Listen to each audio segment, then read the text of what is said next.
'n gebed vir meer vertroue in God. Kom ons buig ons hoofde en bid saam. Here my God, U is getrou en goed. Ek bely dat ek soms te maklik my eie planne vertrou in plaas van U. Maar U woord sê in Spreuke 3:5-6, vertrou op die Here met jou hele hart en steun nie op jou eie insig nie. Ken hom in al jou weë en hy sal jou paaie gelyk maak. Ek kies vandag om my hart en my planne aan U oor te gee, Here. Ek gee my eie begrip prys en rus in U wysheid. Wanneer ek bang is, herinner ek myself aan Psalm 56:3. Wanneer ek vrees, vertrou ek op U. Here, ek weet ek hoef nie beheer te hê nie, want U hou alles in U hand. My vrede lê daarin om te weet dat U altyd weet wat die beste is.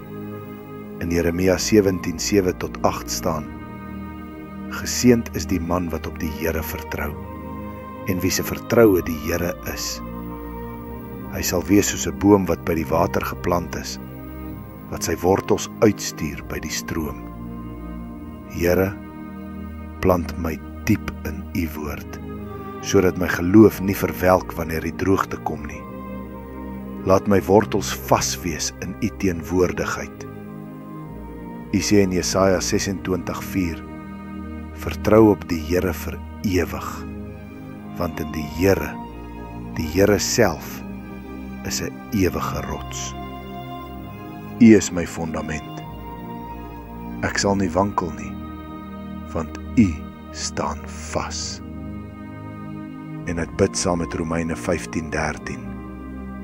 Mag die God van hoop julle vervul met alle vreugde en vrede, deur julle vertroue in Hom.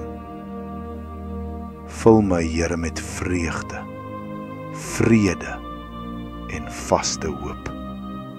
Nie deur wat ek sien nie, maar deur wie U is. Amen. Geliefde vriend, mag jy vandag jou volle vertroue in God plaas. Mag sy vrede jou hart vul en sy wysheid jou lei in elke besluit. Die Here is jou ewige rots, staan vas in Hom.